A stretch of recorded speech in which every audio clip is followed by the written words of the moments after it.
নারায়ণগঞ্জের ফতুল্লায় শ্রমিক পুলিশ সংঘর্ষে গুলিবিদ্ধ সহ অন্তত ৩০ জন আহত হয়েছে। শ্রমিকদের অভিযোগ, ঈদের আগে বোনাস দেয়া হলেও বকেয়া আছে মার্চ মাসের বেতন। সেই বেতনের দাবিতে ঘণ্টাখানেক সড়ক অবরোধ করে পুলিশের সাথে সংঘর্ষে জড়ায় তারা।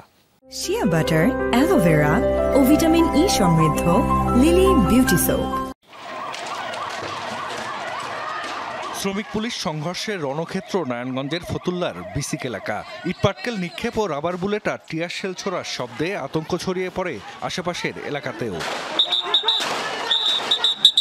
বিসিক শিল্পনগরীর রপ্তানিমুখী একটি পোশাক কারখানার শ্রমিকরা বকেয়া বেতন পরিশোধের দাবিতে পঞ্চবটি মুক্তারপুর সড়ক অবরোধ করে।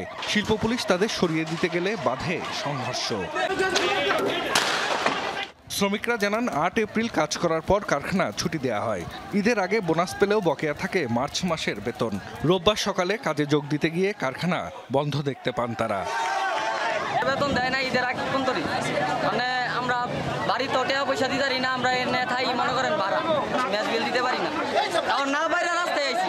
আমার মেয়ের কাজ আমার জন্য কামছে, আমি দিতে পারি নাই। আমার কাজ করা কি অন্যায় ছিল? আয়শা কোনো কথা নয়, আমাদের উপরে ফায়ার করা শুরু করছে, লাঠিচার্জ এমনকি গরম পানি মারছে। সংঘর্ষে গুলিবিদ্ধ হয়ে ঢাকা মেডিকেল কলেজ হাসপাতালে ভর্তি আছেন চাঁদনী খাতুন ও মোহাম্মদ রাজ্জাক নামে 2 শ্রমিক। বেতন ভাতা নিয়ে মালিকপক্ষের সাথে আলোচনার আশ্বাসে পরিস্থিতি শান্ত হয়। শ্রমিকরা জানায়, রপ্তানিমুখী পোশাক কারখানাটিতে অন্তত 7,000 শ্রমিক কাজ করে।